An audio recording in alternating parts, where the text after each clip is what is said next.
we are talking about feet today. So whatever you're teaching today, whether it's fitness Pilates or strength and conditioning, or actually any class would benefit from this. Either in your warm-up, you could get everyone to slip off their shoes and do some foot and ankle work before you get into the main section of the class. If you're using loop bands, there's a few exercises that you can use. And if you've been to the middle aisle at Aldi, I don't know this year if they had any balance pods, but the balance pods are brilliant to really stimulate the underneath of the feet and the fascia, or you could use your pickleball. And of course, if you don't have any equipment available, there are some ways that you can work on your toe strength and your toe grip strength by just maybe everyone using the sock, and they can, I'll do it on this side, they can grab the sock, crunch it up, pick it up and let it go, and that can really help mobilize the toes as well. So let's do a few different exercises, just a quick one. And if you want the breakdown of all the foot and ankle exercises, comment tips and I'll add it to my weekly doc plus the video. So let's start with your loop band. You could also use your activation band as well. So first of all, I'll run through these really quickly. And then if you use these this week in class, will you let me know? Let me know how your clients and class members then perform the following exercises. Okay, so this is quite a light resistance. So I'm going to pull tight and really try and pull my big toes away from the rest of the toes. So my exercise 1 would be just to rock and roll. I can also do some walking as I come to hear. Good morning everyone, how are you doing? So let me go back. That could be exercise 2, couldn't it? So we're going onto your tiptoes. Let's do 8 there. And why do we want to mobilize the foot and the ankle? Because again, it can stimulate the fascia. It's really good for unlocking the whole of the kinetic chain. Good, one more. Now, second exercise, I'm just going to tap the right toe, flex, and then tap the other side. And it would only take you 5 minutes. And then after this, you could do some balance work and see if your balance improves when you've worked on your foot and ankle for 5 minutes. So I'm just going to flex and point. So exercise 2. Now exercise 3, I'm going to hold, good morning Margaret Ann, I'm going to hold my left leg stable, I'm going to move into abduction there, and then change to the other side. And all the time, I'm really stretching the big toe away from the rest of the toes. Okay, rock and roll again, 4th exercise, and then add a squat. And hold, and then come up, good morning, and again sit back. And then there's your calf raise. So we're trying to bend the mid-tarsal joint. So what about doing a squat, center, lift onto the heels, and then lift onto the toes. And again, so it's squat. So you rock and roll at the top of the squat. And then one more. Sit back. So calves, up and down. Good. 5th exercise, keep it wide and just walk, legs straight. So again, you're on your heels and then walk back. And then add a squat. What's this taking me? Like 2 minutes? And again, keep it pressing out wide. Now add a squat with a hip abduction. So again, I've still got the band around the toe.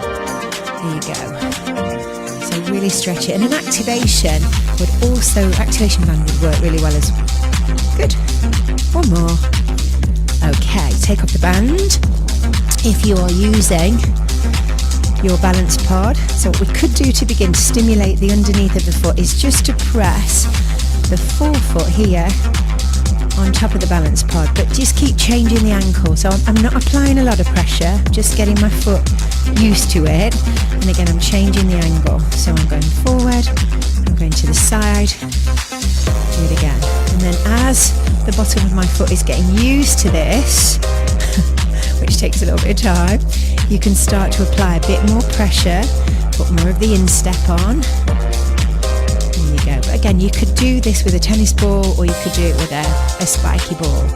I'm just doing it quite gently. I can definitely feel that. And then switch to the other side. So just stepping on and then changing the angle of the foot.